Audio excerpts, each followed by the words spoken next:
Some birthdays arrive quietly. No candles. No wishes spoken out loud. Just another day moving forward, unnoticed by the calendar of the heart. For some, the absence is not accidental. It is intentional. A soft refusal. Not because joy is undeserved, but because attention once felt unsafe, because being seen carried weight. Expectations, disappointment, in a world that teaches celebration as proof of worth. Choosing not to mark one's own arrival can seem strange. Yet beneath the silence lies a story.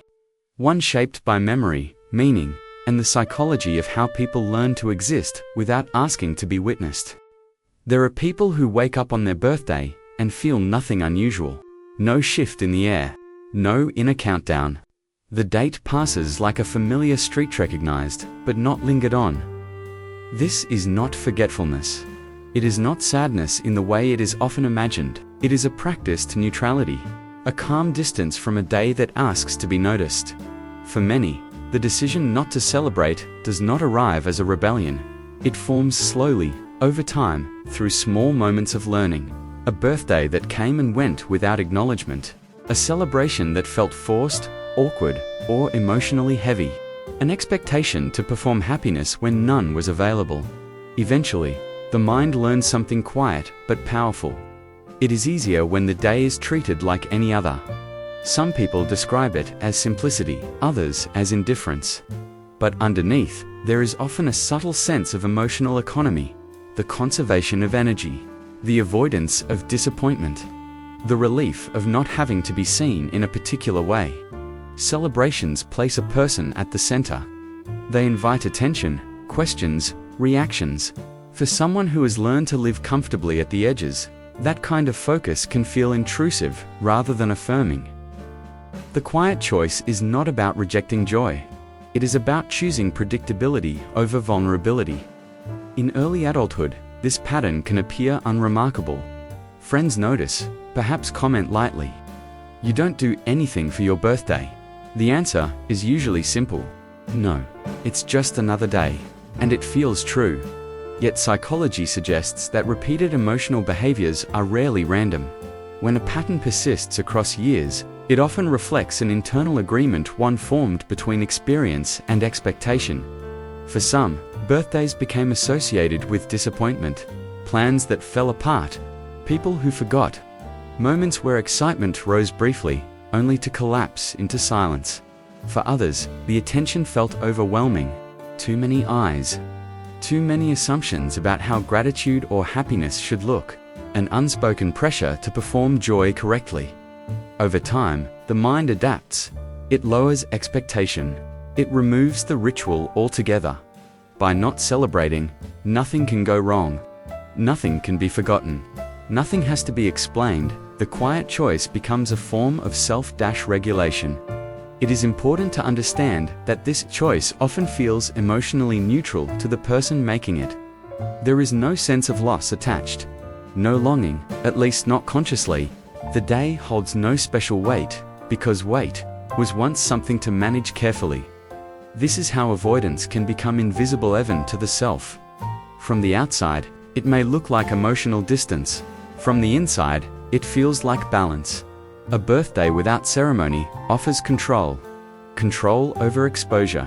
Control over meaning. Control over the story told about one's own existence. And in that control, there is calm, not the calm of joy, but the calm of familiarity. The calm of knowing exactly what the day will ask and what it will not. This is where the story begins. Not in sadness, but in silence that learned how to feel safe. Every choice has a beginning, even those that feel invisible. For people who do not celebrate their birthdays, that beginning often lies in childhood, a time when attention was uneven, conditional, or simply absent. Some remember the day as ordinary, yet punctuated by small, silent cues. A parent distracted, a sibling unseeing, a room filled with expectations that never landed gently. The air of birthdays carried messages without words. Happiness must be performed, love must be proven, and acknowledgement was never guaranteed. In such spaces, a child quietly learns to exist without reliance on recognition. Other times, the first lessons emerge from overwhelming celebration. The spotlight can feel heavy, a weight pressing down with eyes that demand a precise performance of joy. Even when affection is sincere, its intensity can be confusing, uncomfortable, or alarming. A child may smile, may nod, may follow the ritual, but inwardly, they measure each glance, each gesture, each expectation, and slowly, the mind begins to prefer what is manageable, neutrality over notice. Some children encounter disappointment instead. Candles blown out without wishes returned, gifts forgotten, voices absent. The contrast between hope and reality etches itself into memory. The day becomes a subtle lesson in impermanence. Attention is fleeting, joy is fragile, significance is conditional. A quiet decision takes root. It is safer to lower one's expectations. It is easier not to rely on others for affirmation. It is simpler to let the day pass unnoticed. In some families, birthdays carry cultural or emotional weight. Milestones are not merely dates, they are judgments, comparisons, or markers of worth. A child can feel measured in increments, evaluated for growth, happiness, or achievement. In this context, avoiding one's own birthday is not rebellion. It is a silent negotiation with reality. It is a method of emotional preservation. The origins are rarely dramatic. They are subtle, threaded through ordinary moments that, over years, coalesce into a habitual stance, a pattern that whispers, "I am enough without spectacle. I am safe without attention. I can hold my presence quietly." By adolescence, the habit often solidifies. Friends may remark, teachers may notice, yet the child, now subtly adult, understands that avoidance is not deprivation. It is a learned rhythm, a protective pulse, a strategy that feels natural. And so the beginning is never marked by a single event. It is not trauma in the way we often imagine trauma. It is an accumulation of small, nuanced experiences, moments that teach a young mind how to exist in the world with measured exposure. Birthdays, once unpredictable, now carry no expectation. The quiet that began in childhood grows into calm neutrality in adulthood. And in that calm, the seed of a pattern is firmly planted. A birthday uncelebrated is a day preserved, safe and emotionally contained. The mind has a remarkable way of learning safety. It records patterns, predicts outcomes, and quietly adapts behaviors to minimize pain. For people who do not celebrate their birthdays, avoidance becomes not just habit, but a form of psychological equilibrium. Attachment theory offers one lens into this behavior. Children whose emotional needs were inconsistently met often develop heightened sensitivity to attention. The presence of others can feel both desirable and threatening. A birthday places someone squarely in focus, demands visibility, emotion, and reaction. For those with anxious or avoidant attachment styles, this attention can trigger subtle alarm. Vulnerability feels risky, and neutrality feels protective. Emotional conditioning also plays a role. Repeated experiences of disappointment, embarrassment, or overwhelming attention teach the nervous system to anticipate stress in certain contexts. The body remembers even when the mind does not consciously recall. Heart rate quickens, cortisol rises, subtle tension accumulates. In this light, avoiding celebration is less about conscious choice and more about self-regulation, a quiet way to maintain homeostasis. Cognitive psychology further explains the behavior. Humans naturally associate experiences with outcomes, forming predictive mental models. If past birthdays were unpredictable, inconsistent, or uncomfortable, the brain calculates that non-celebration is safest. It is a pattern reinforced over decades. No celebration, no disappointment. No attention, no stress. Social psychology adds another layer. Society often equates celebration with validation. The failure to participate can seem odd externally, but internally, it aligns with an individual's sense of self-protection. By withdrawing from expectation, the person preserves autonomy and emotional stability. There is also a paradoxical desire intertwined with avoidance. Even when birthdays are skipped, the individual may still long for acknowledgement, yet in a controlled, private, or symbolic way. They might notice subtle gestures, a friend's quiet text, a parent's remembered smile. These moments provide connection without the emotional cost of overt celebration. In this delicate balance, avoidance becomes both shield and vessel for subtle satisfaction. Neuroscience suggests that the amygdala, prefrontal cortex, and reward pathways coordinate this response. The brain weighs perceived risk against emotional reward. For some, celebration registers more as potential threat than as pleasure. The pattern is reinforced, the less the day is highlighted. The more predictable the emotional landscape, the psychology behind birthday. Avoidance is therefore multi-layered, an intersection of learned attachment, emotional conditioning, cognitive prediction, social expectation, and neurological response. It is not apathy. It is not rejection. It is survival translated into quiet habitual way to exist in the world safely, without unnecessary exposure. What may appear trivial to outsiders is, in fact, deeply logical within the mind's internal economy. Avoidance is a form of emotional craftsmanship, careful, deliberate, and protective. It is a reminder that not all behaviors need explanation through visible joy or conventional ritual. Some exist simply to preserve continuity, stability, and a sense of self unthreatened. Even when birthdays are quietly passed over, the heart can still stir with subtle longing. It is rarely loud or demanding, but it exists an almost imperceptible ache for recognition. For the soft affirmation that someone remembers, that someone notices, and yet, alongside that desire, there is resistance. Resistance is born from experience. From lessons learned long ago, attention can be overwhelming. Joy can be fleeting, and vulnerability can carry consequences. To step fully into celebration is to step into exposure. It is to place oneself at the center of another's gaze, to allow for judgment, expectation, or disappointment. For many, the risk outweighs the reward. This inner conflict is delicate and ongoing. They may notice a friend's birthday celebration and feel a quiet pang of envy. They may hear laughter echoing from parties and feel a flicker of curiosity, tempered by relief that they are spared the pressure. The mind simultaneously craves acknowledgment and fears it. Desire and self-protection coexist in a fragile equilibrium. The push and pull is not always conscious.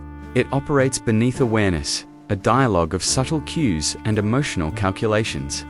When a text arrives saying, "Happy birthday," the moment may trigger a cascade of feelings: pleasure, discomfort, relief, anxiety. It is never simple. Every gesture is interpreted, not just for what it is, but for what it could mean.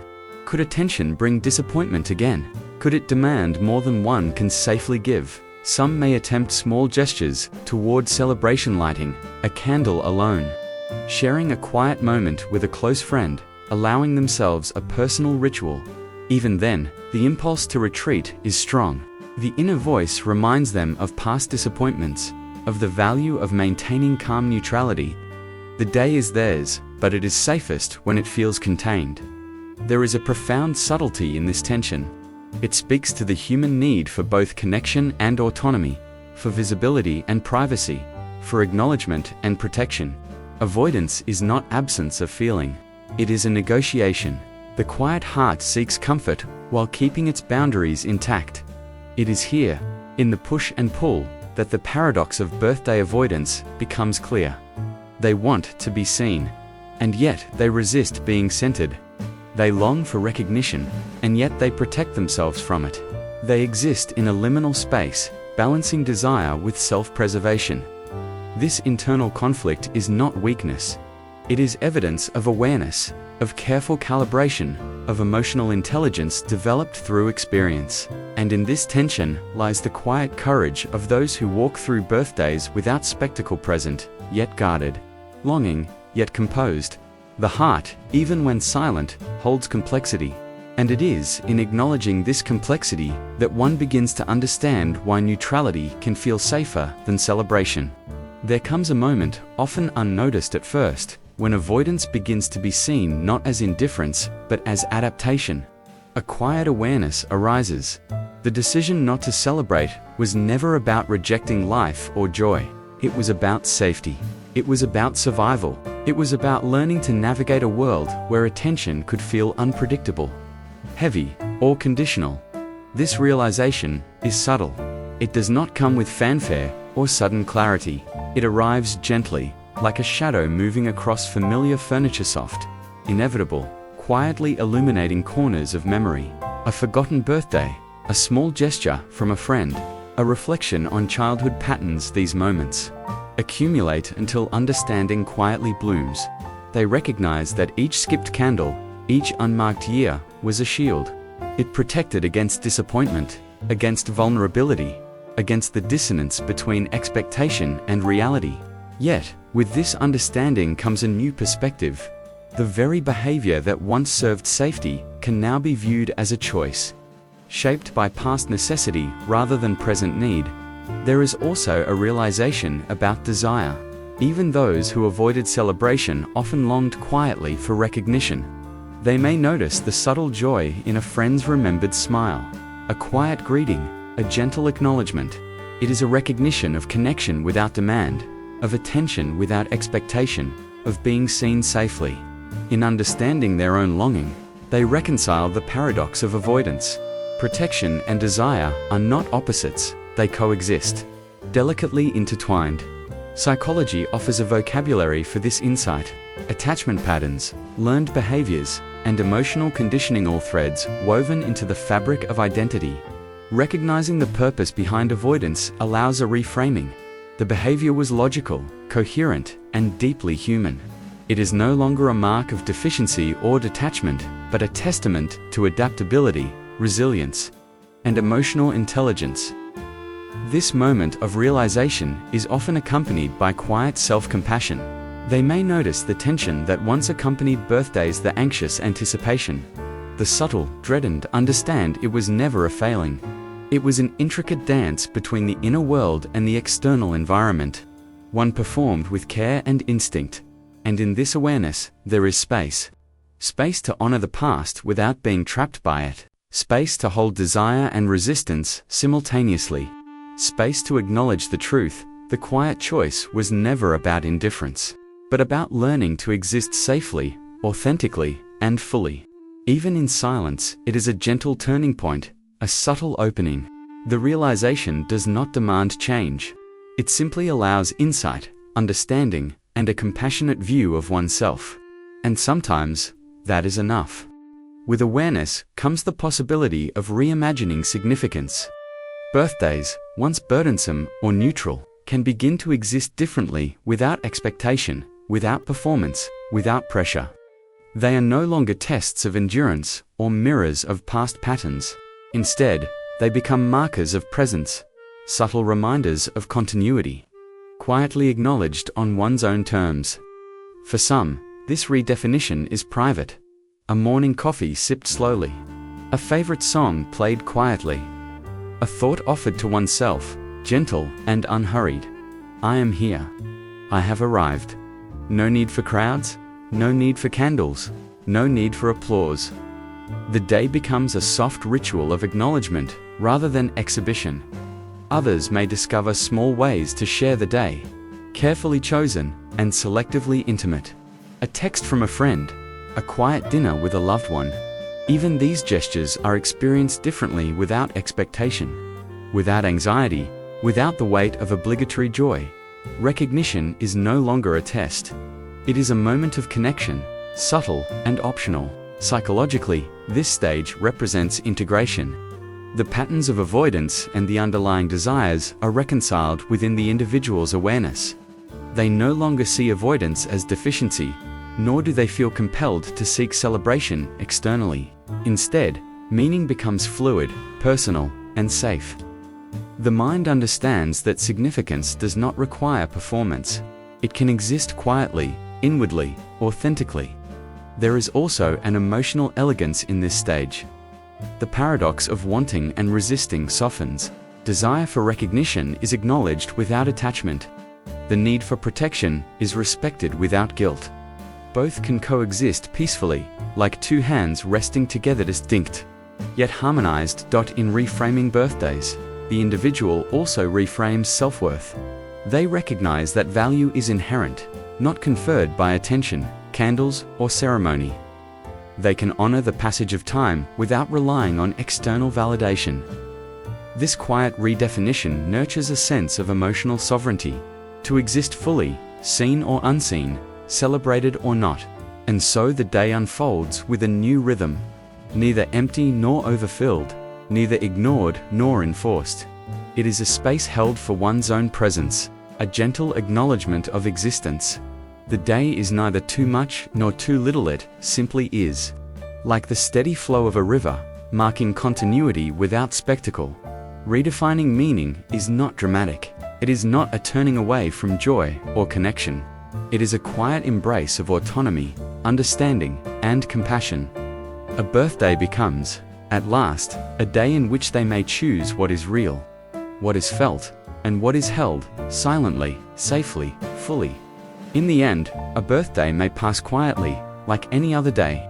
No candles flicker, no voices rise in chorus, no attention gathers around, and yet, within the stillness, there is presence. A day marked not by spectacle, but by continuity. A day that affirms existence without demand. For those who have learned to exist without ceremony, this is enough. The absence of outward celebration does not diminish the inner reality of life lived. Each day survived, each year passed, is a quiet testament to resilience, to endurance, to becoming. The mind understands, the heart feels. Worth is not measured by recognition, but by presence itself. There is poetry in the ordinary. A cup of tea sipped in morning light, a glance at the sky, the soft echo of remembered kindness. These small moments hold meaning far beyond the rituals society prescribes. A birthday becomes not a performance, but a meditation on time, memory, and existence. It is here that emotional patterns, once protective, become an art of living. Avoidance transforms into understanding. Neutrality becomes calm reflection. Desire and resistance are harmonized. The day, unmarked by candles or voices, carries a depth that is felt quietly, internally. And sometimes, in these ordinary moments, there is connection. A friend's subtle acknowledgement, a parent's remembered thought, a message that requires no performance, no response, no interpretation. Connection is experienced softly on terms of emotional safety, and it carries its own quiet celebration. The psychology of non-celebration reveals a fundamental truth about humanity. Not all milestones need ceremony. Not all presence needs acknowledgement. Sometimes, the deepest affirmation comes from simply being, surviving, continuing, existing fully, unseen, yet known to oneself. Birthdays may be skipped. Candles may go unlit. Yet life unfolds in quiet persistence. The mind learns that meaning can exist without expectation. The heart learns that worth is inherent. The soul learns that presence alone is a subtle celebration, a proof of living that requires no witness. And so, the day ends, neither diminished nor ignored. It is lived, acknowledged in silence, carried forward with gentle awareness. A birthday, for those who choose to pass it quietly, becomes more than a date. It becomes a mirror of life itself, calm, enduring, and deeply human.